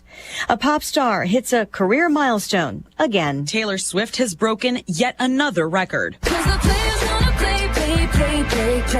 with Billboard over the weekend announcing that she is the first living artist to have 5 albums concurrently in the top 10 of the Billboard 200 albums chart. In the latest list, 1989 Taylor's version, Midnight's, Folklore, Lover, and Speak Now Taylor's version are all featured. The only other artist to achieve that feat was Prince, immediately following his death. Fox's Anna Eliopoulos. I'm Lisa Brady. This is Fox News. Logan at 3-1. Let's check weather for East Central Illinois, Champaign-Urbana, and vicinity. And it's a pretty easy go of weather expected for the next 5 to 7 days. A couple of weak disturbances on the maps and charts around here for later on tonight and tomorrow. A little more significant rainmaker early on into the upcoming weekend. And prior to that, temperatures surge well into the 50s. Today, though, a slow and sluggish go on temperatures. Lots of clouds for much of the day. High temperatures up to about 43. There are some showers downstate and south of Champaign-Urbana this morning. We'll see an overnight low tonight with some rain creeping back in after midnight to 36. Even a little bit of wet snow and rain here mixed tomorrow morning, early to mid-morning. A mainly cloudy afternoon. Wind shift around west-northwest and up to 42. Partly sunny for the day on Wednesday, and a high temperature there expected to top out at around 44. Here come the 50s Thursday. Showers in the 50s on Friday. 51 on Saturday. A couple of more showers as well. We'll cool into the lower 40s by Sunday. For Stevie J Broadcasting, I'm meteorologist Greg Solier.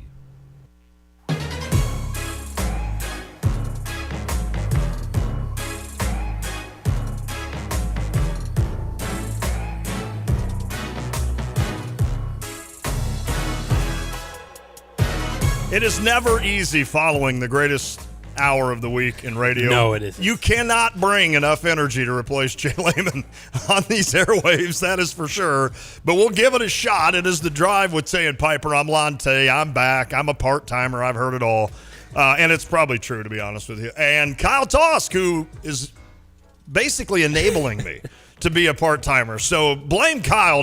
Don't blame me. Blame Kyle. Piper, of course, out east. Covered a great Illinois-Rutgers game, which we're going to talk about here a little bit from Brad Underwood.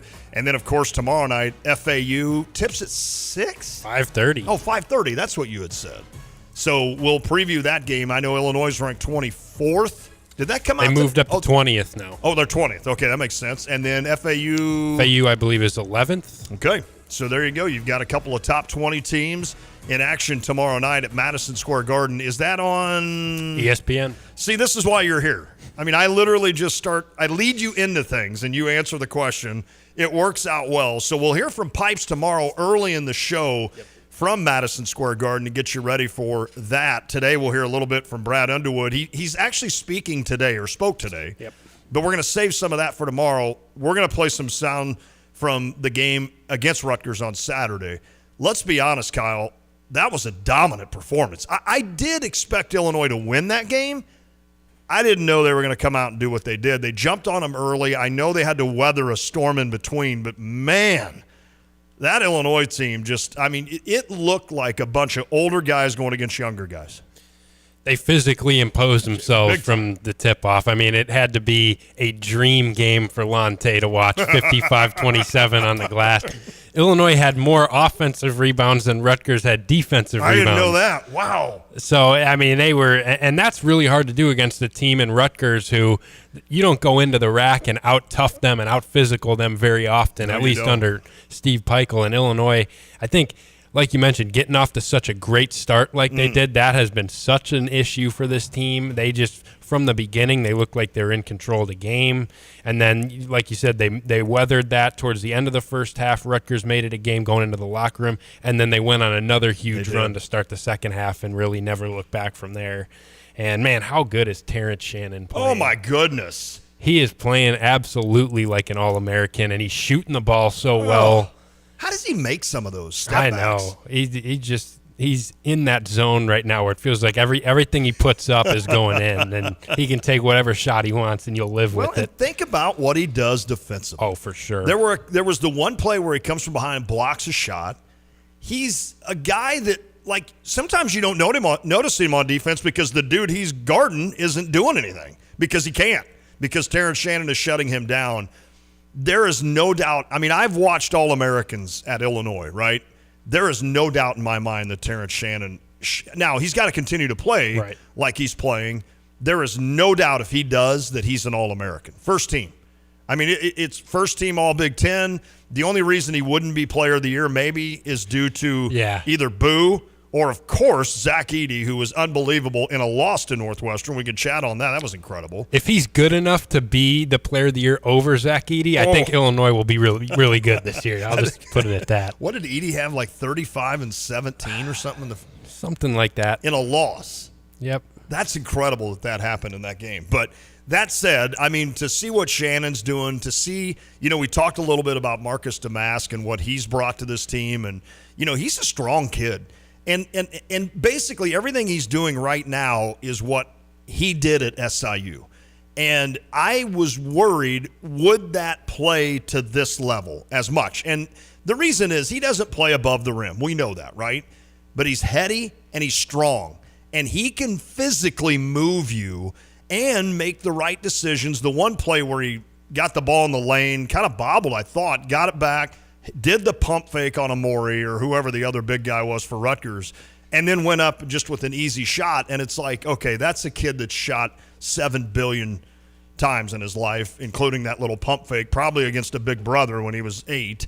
But it was just, those were very impressive. I liked what Harmon did. I thought he brought some good stuff into that game. Of course, things look a lot better when shots go in.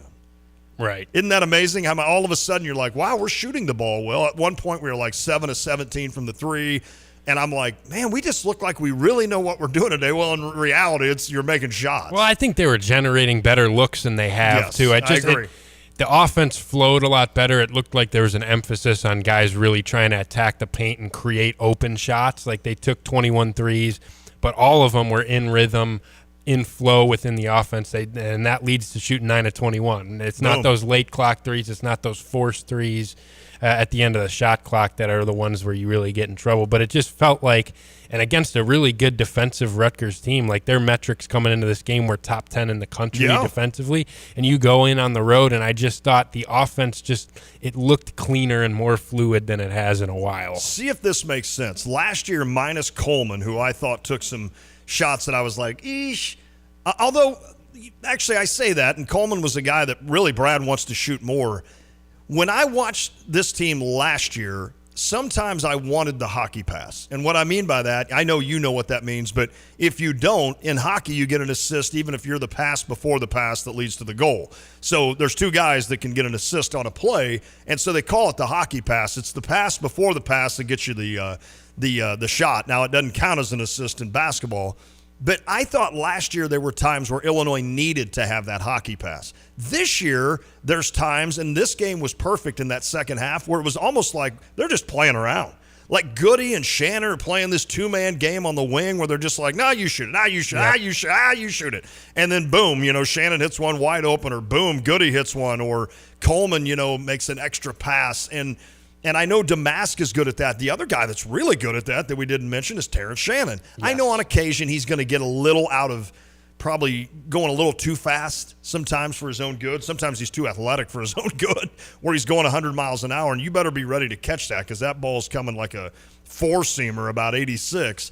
But I just love the way these guys share the basketball, and you can tell that they're all, I don't want to say that any one team is selfish or anything. I think for the most part, we've all played athletics, and for the most part, I don't think you run into too much selfishness. But certainly on this team, these guys almost understand what that next pass can do. And I think it goes back to your point where they were getting good shots, and that's the reason. Yeah, I think playing team offense like that and moving the basketball, that is how you're going to mask not having a true point guard out there. That's how you're going to generate good possessions without having a guy that gets you into actions. It's if every guy can kind of become a playmaker, and especially with Terrence Shannon, like the ball's going to be in his hands so much. I agree with you. I think he has taken a step forward when it comes to creating shots for others and playmaking. I've seen, it felt like last time at times he knows how lethal he can be going to the basket, but he would kind of drive uncontrolled and he'd turn it over or he'd just be going 100 miles an hour and have nowhere to go with the basketball. And now I feel like he realizes how much attention he's going to command, and he is always ready to make the right play, and he's creating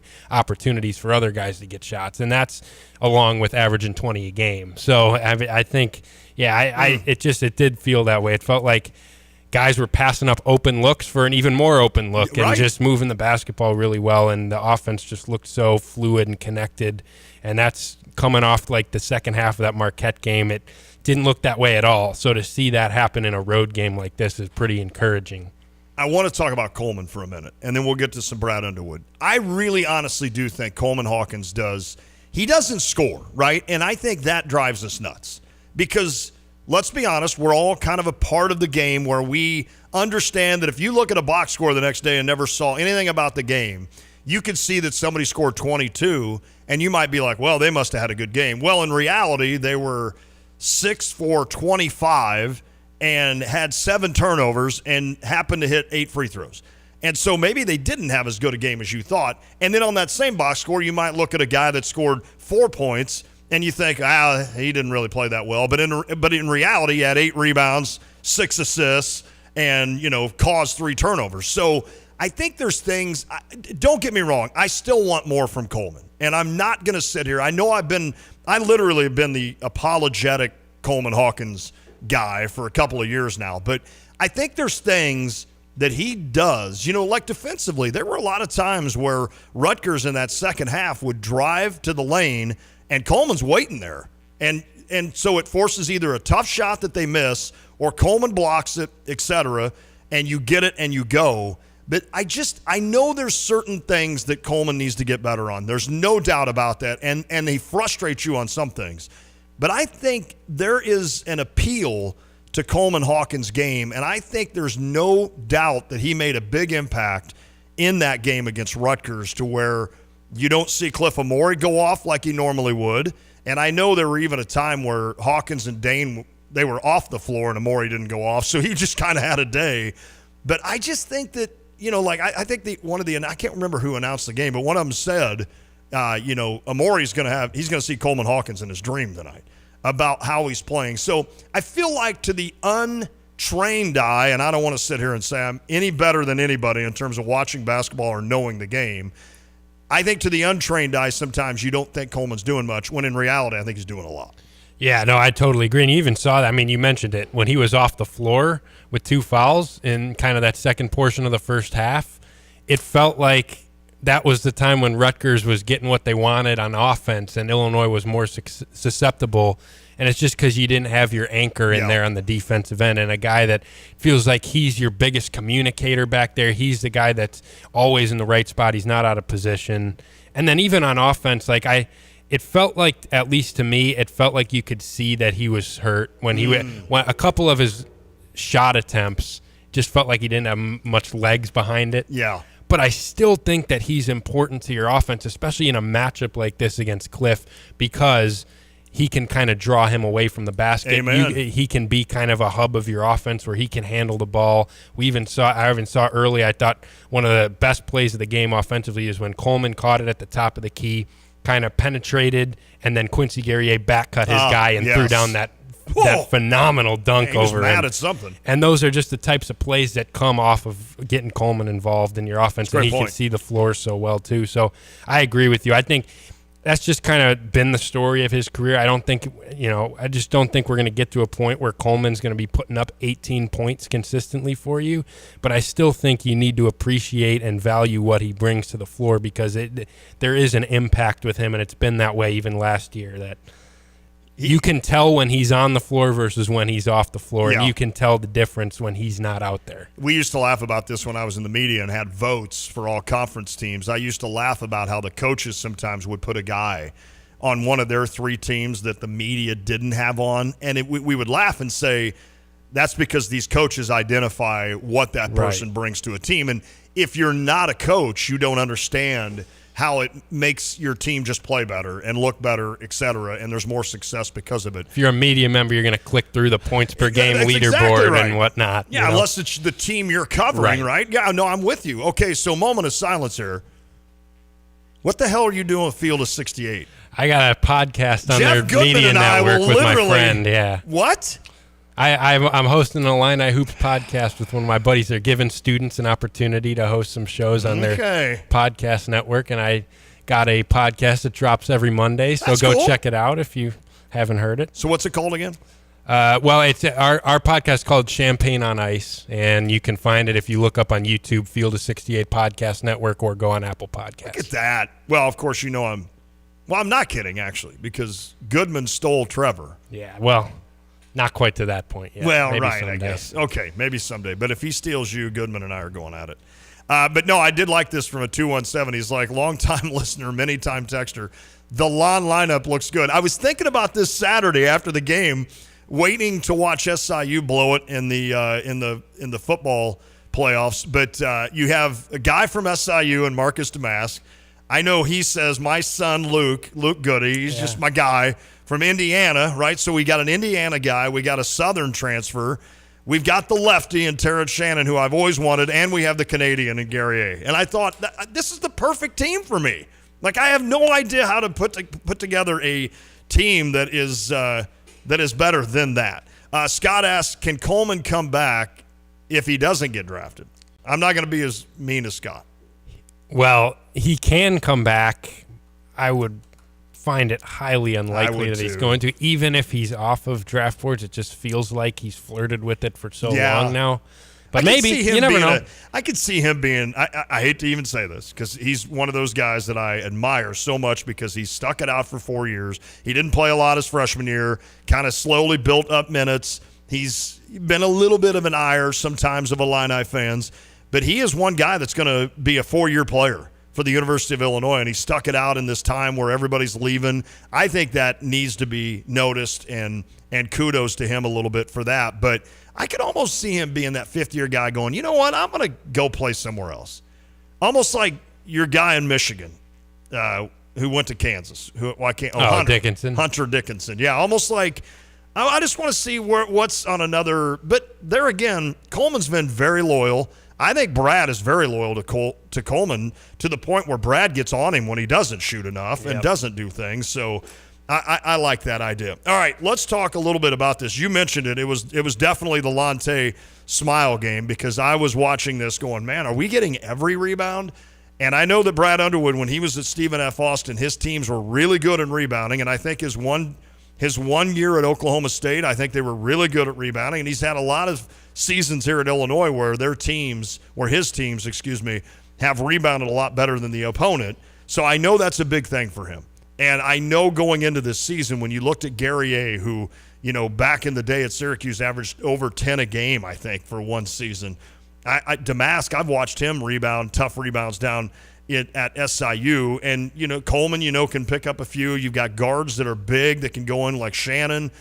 Rogers is great. Ty Rogers being your point guard, one of the strengths of that is that he is probably as good a rebounding point guard as you're going to find. I'm so glad that you brought him up because at the end of that game, I thought he had more than what he had. Yeah, I think they only had him for like 5, and I was like, what? He had to have double figures. But Brad Underwood, after the game, talked about just kind of the dominance of Illinois on the rebounding side. That's unique. I thought that it was an area that we've always been good at. I've been really upset with my team because of our lack of offensive rebounding. We've been a top team a top team in our league, a top team in the country in terms of offensive rebounding over the years. And to win games on the road, you have to offensive rebound. You got to find some easy baskets, and we weren't finding enough easy baskets. I thought Quincy Guerrier, I thought Justin Harmon, I thought early we were really, Ty Rogers, I thought we were really effective on the glass, and we were doing it from all 5 spots. So it was a point of emphasis. I'm glad it sunk in because we needed all of that today to win. Guerrier. Yeah. Not Guerrier. I don't know how. He also calls Domask Domask. Yeah, I'm like Damask. No, I say Damask. That's what I say. Marcus and I say Damask. Guerrier, and so I guess we're wrong. Isn't that funny? I hear a lot of people say Domask. I would hope the head coach knows how to pronounce his player's name, so we should probably I guess every time I accordingly. heard Damask's name at SIU when they were broadcasting But the games, broadcasters say it. it would always goes be that Damask. way, so I who don't know. knows? I know one thing. I can say Terrence Shannon Jr. Yeah. And he's really good. Yeah. Brad? Yeah, I think the biggest thing for Terrence is comfort.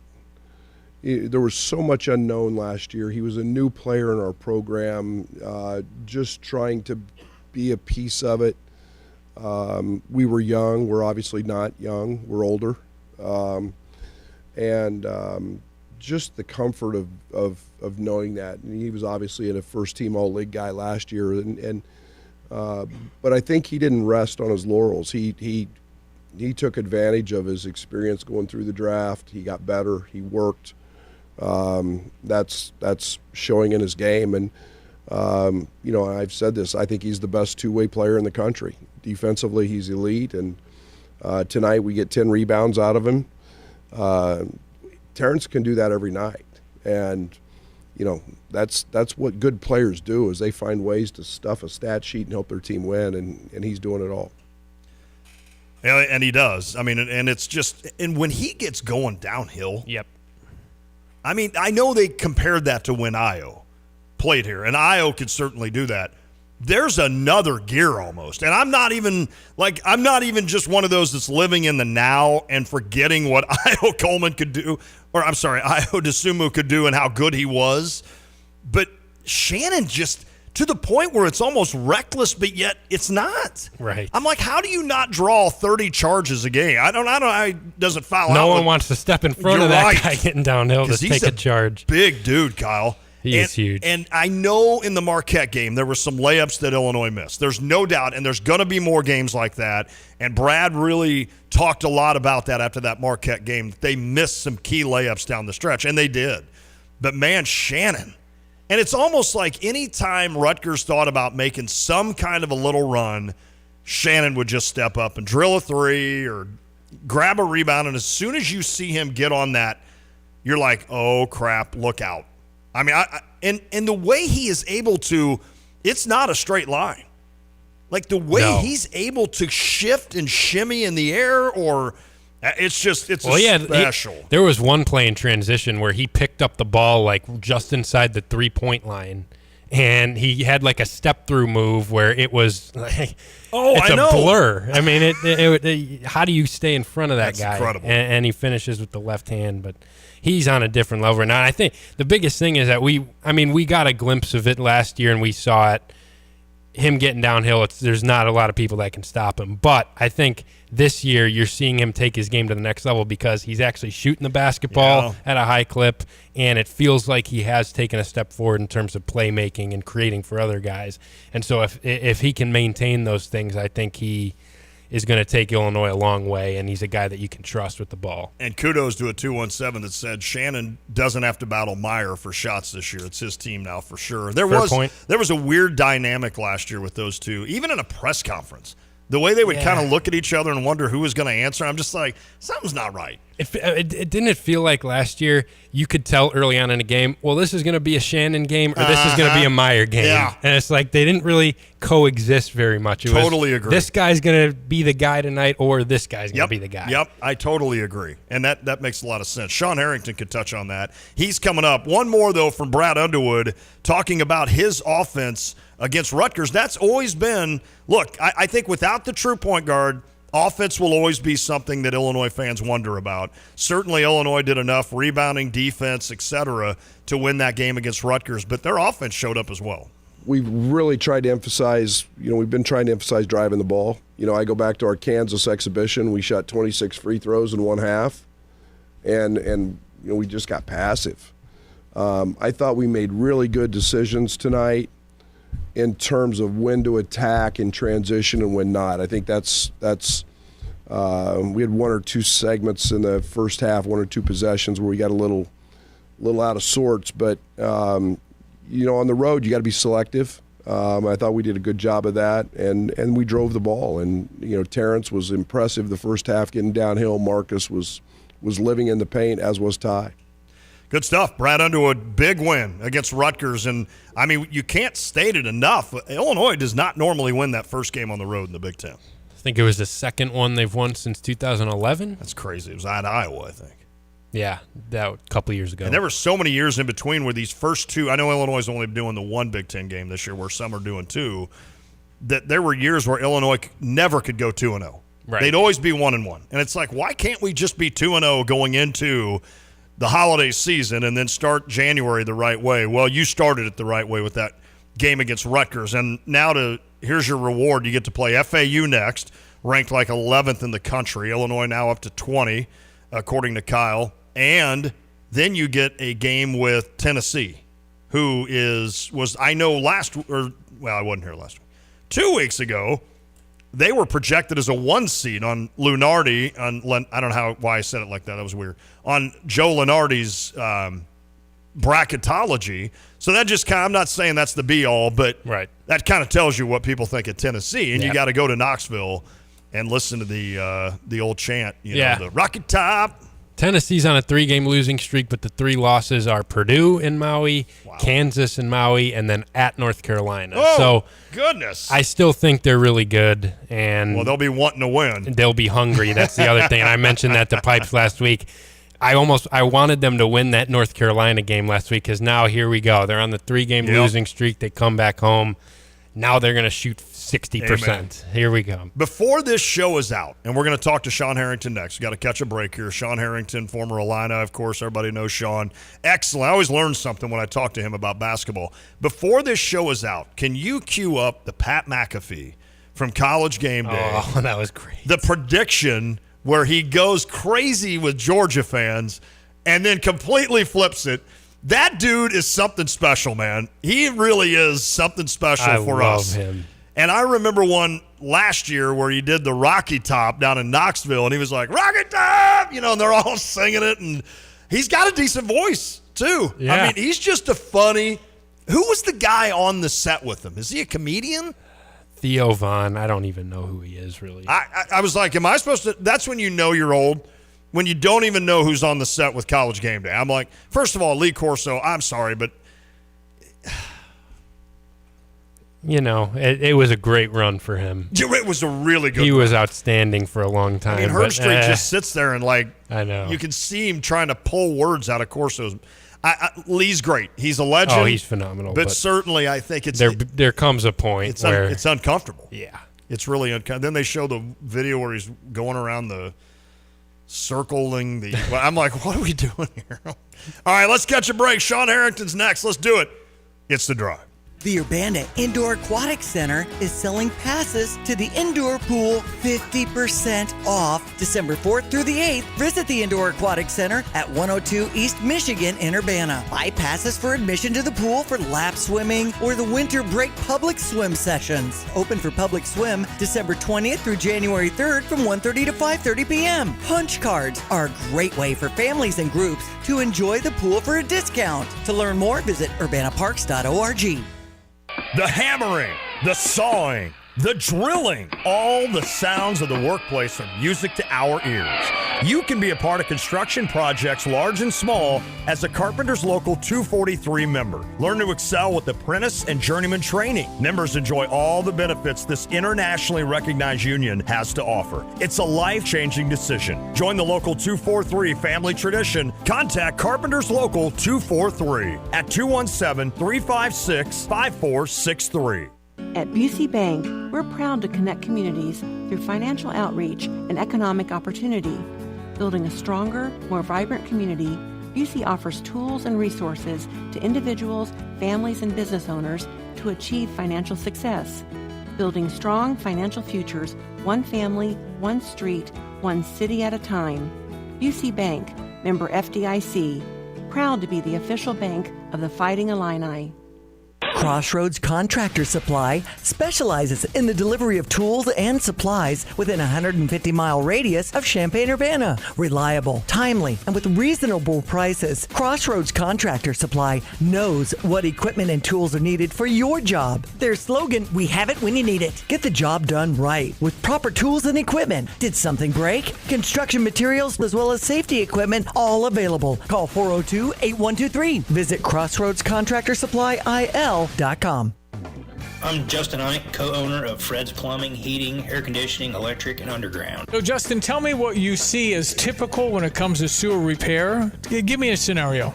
Your sewer's backed up and somebody comes along and says, you need this repair for X amount of dollars. Here's my price. And you don't think to go looking for another company or a second opinion because you don't feel like you have time. So is it possible that you might get charged a little more because it's kind of a desperate moment? Do some companies do that?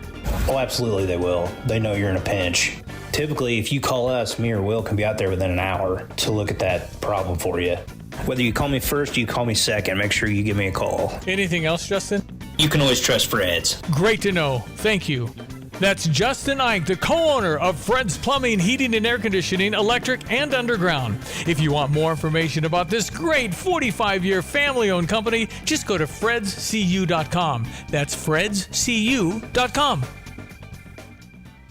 Like every bank, there's a time every day when we stop making loans. But at Iroquois Federal, we never stop making a difference. Thanks to an amazing team of employees who give back to their local communities all over Central Illinois. From hospital boards and local school programs to Kiwanis and the United Way, Iroquois Federal employees donated more than 1,000 volunteer hours last year. And we'll do it again next year, because the only thing we like more than making a loan is making a difference. Iroquois Federal, still friendly, still local, still here. Member FDIC, Equal Housing Lender.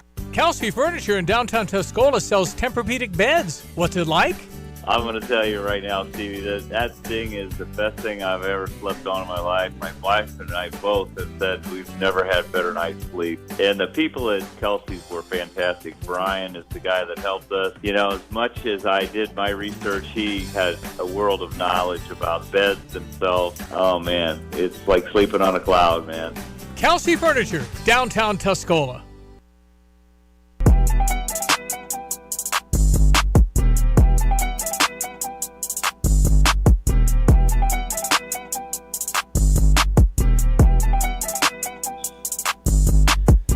Sometimes you have people that you consider friends in life, and I would never consider a friend someone that would allow me to come to Florida and it be in the 30s. So that's why Sean Harrington is no longer a friend of mine, but he does join the show here on The Drive with Tay and Piper. No pipes, Kyle Toss, Sean Harrington. What's up, buddy?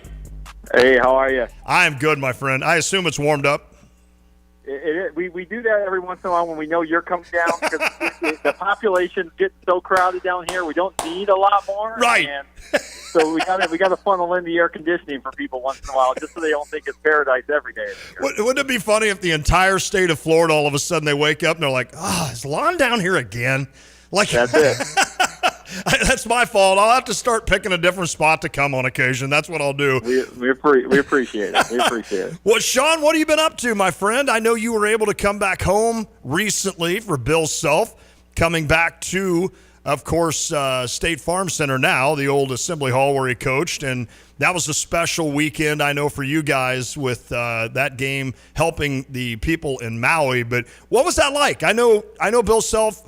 I know you're a guy that there's coaches that really meant a lot to you. I know Lon Kruger meant a lot to you, Bill Self, Rick Majerus. You can go down the list. And you, of course, grew up with your dad, who was a wonderful high school coach. So coaching is important to you. So what was that like to get Coach Self back and kind of see things mend, if you will? Yeah, it was special, and that's the only way to describe it.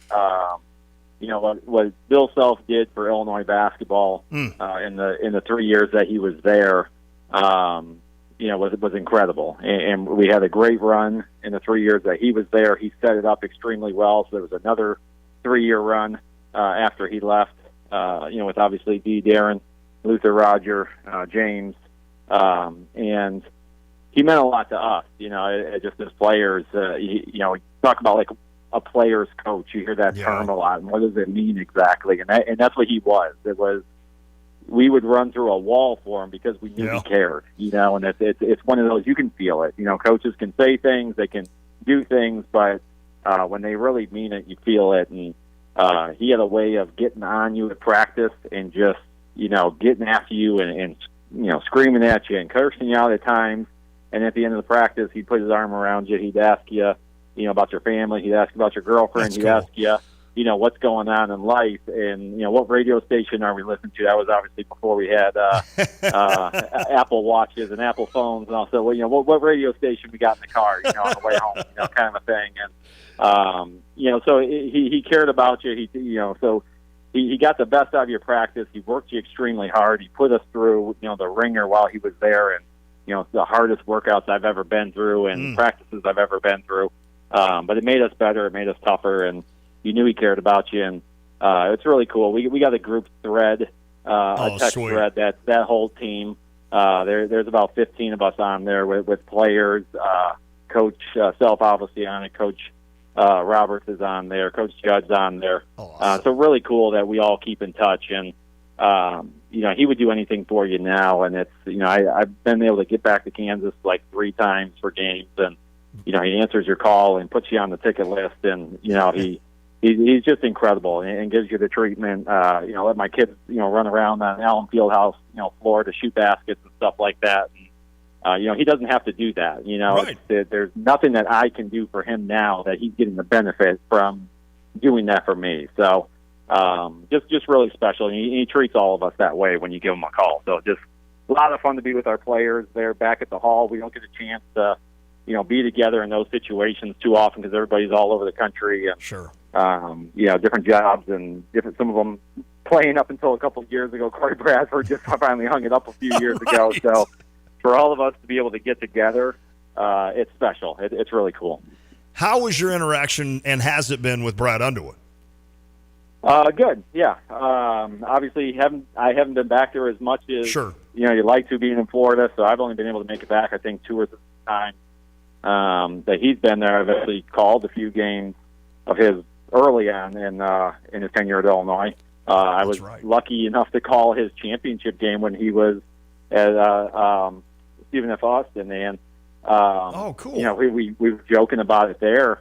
I said, how would you like to come, coach the Illini? We had obviously him being at Western Illinois, previous to that, and we had some good conversations about that before he even jumped on. So that's cool. I don't know him extremely well, but in past, those types of situations, we had great conversations. I think his kid was a huge Brian Cook fan, back in the day. So we joked about that. He was at Western at the time, and I think he got a Cook jersey for Christmas, and all those kinds of things. So I've had some good conversations with him here and there, and like I said, obviously I don't get down there or back up there as much as I would like to, just because of being in Florida now. But definitely have had some interactions with him here. I will tell you this, and your dad would tell you this, and Sean Harrington would know that. If you gave me a group of freshmen to coach one year, I'm going to probably yell more. I'm going to be more less understanding of what's going on than if you gave me a bunch of seniors like he's got this year. Brad seems a lot happier this year. What do you think of his style of coaching? And I'm not even talking about the yelling. I don't care about that. I know that bothers some people, but I grew up with a high school coach that yelled at me, and it didn't bother me one bit, and we move on. In fact, we laugh about it now. But what do you think about Brad's style of coaching? And with that, what do you think of this team that is an old veteran team?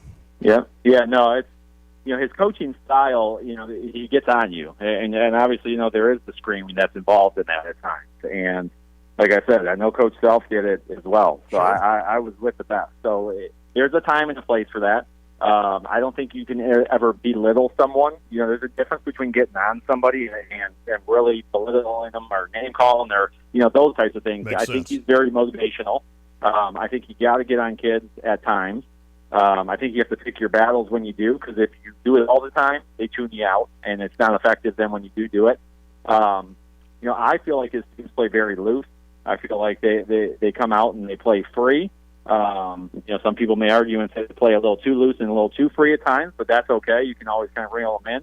But I feel like they play very hard, and that's coaching. When you can get a team to come out and play extremely hard, when you can get them to not tense up in big situations and play loose, play free, feel like they can play their game.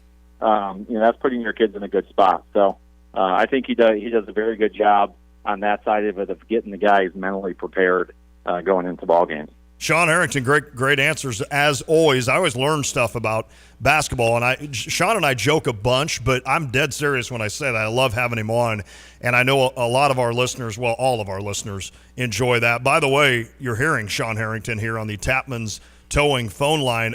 Did I tell you that a couple of weeks ago, or when was that, Kyle, that it was that weekend, I guess, because the Johnson boys were in town. And no, it wasn't that weekend. It was a couple weekends later because it was Dad's Day at Illinois football, and Brian's daughter goes to school at Illinois. So Lucas gets a hold of me. He goes, "Hey, you still going to be tailgating in your spot?" I'm like, "Yep, come on out." And then I said, "Hey, by the way, we're going to be live at Pia's on Friday if you'd want to come out." And he goes, "Well, it's not going to work out, whatever." I'm like, "No worries."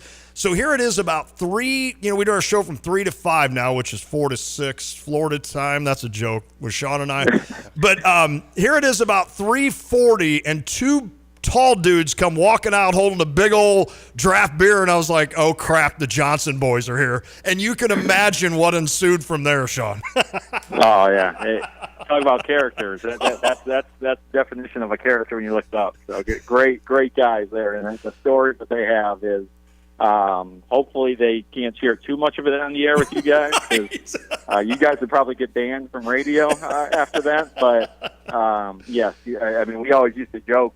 Rod Cardinal would just get so excited in the training room before practice because he would close his mouth and open his ears, and he would just hear the stories coming out just march in the mirror. And Rod said it was some of the funniest times that he had ever had listening to those guys tell their stories and all the antics that they were up to. Hey, as somebody that loves basketball, do you remember Brian Johnson's team, that team that won the Big Ten with Matt Heldman and Kevin Turner? Yeah, I mean, how improbable is it? Improbable, whatever the word is, for that team to win a Big Ten title?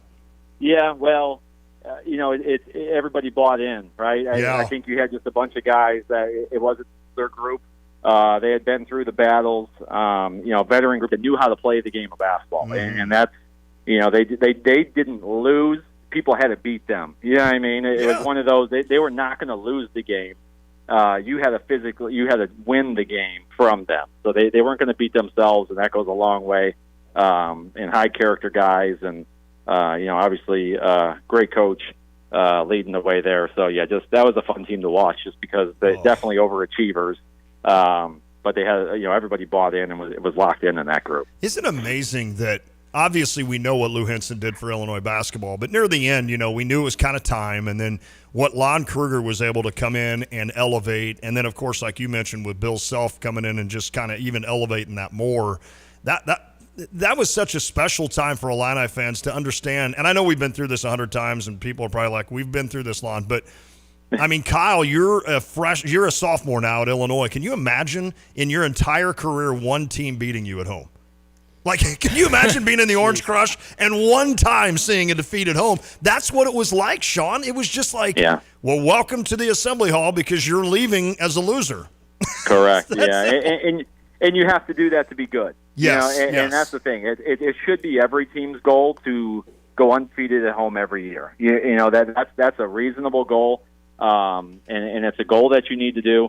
You have to defend your home, and that's what I know we talk about it sometimes. We'll get into it, the plus-minus. Illinois is +1. If you're following that already. I mean, massive win at Rutgers because that puts them at +1. And the plus-minus system is basically you have to win at home. You get 0 points for a home win and 0 points for a home loss because that's what you're supposed to do. So it separates it. You get a +1 for a road win, a -1 for a home loss. Ooh. And so if you can go undefeated at home, you're there, which means you have to go 5-5 on the road. And that would put you at +5, and +5 always will win a Big Ten championship out of a crazy year. So the goal is always defend your home, and obviously I know they slipped up with Marquette, but that's a very reasonable goal in the Big Ten is to go 10-0 at home, and then you got to find a way to go 5-5, and they're 1-1. They're 1-0. So they're off to a great start on the road. All road wins count the same. It doesn't matter. It's hard to win it on the road. Purdue just showed you that. They lost at Northwestern. that shouldn't happen. And, so Illinois got a +1 up on Purdue. And that's a big deal. So road wins are huge. This team can do that. It's an older team. The goal should be to win at home every single game. And you should believe it. You should feel it. Illinois' crowd is electric. When that place is full and it's loud, it's a tough place to play. It's one of the harder places to play in the country. So it's a great home court advantage. And, we used to say it all the time. No one's coming in here and beating us. And, we just talked about it all the time, and we believed it. And, this team has a good record at home over the last few years, and that's why they've been successful. They've actually been really good on the road. Yeah, I think they've been the best road team in the Big Ten in the last 4 years. So that's where they're making up some ground for a couple of the slip-ups that they've had here at home. But that should be the goal, is to win at home, and this team can do that. And then go find a way to win 4 or 5 games on the road, and you're going to be looking at a Big Ten title. Boom.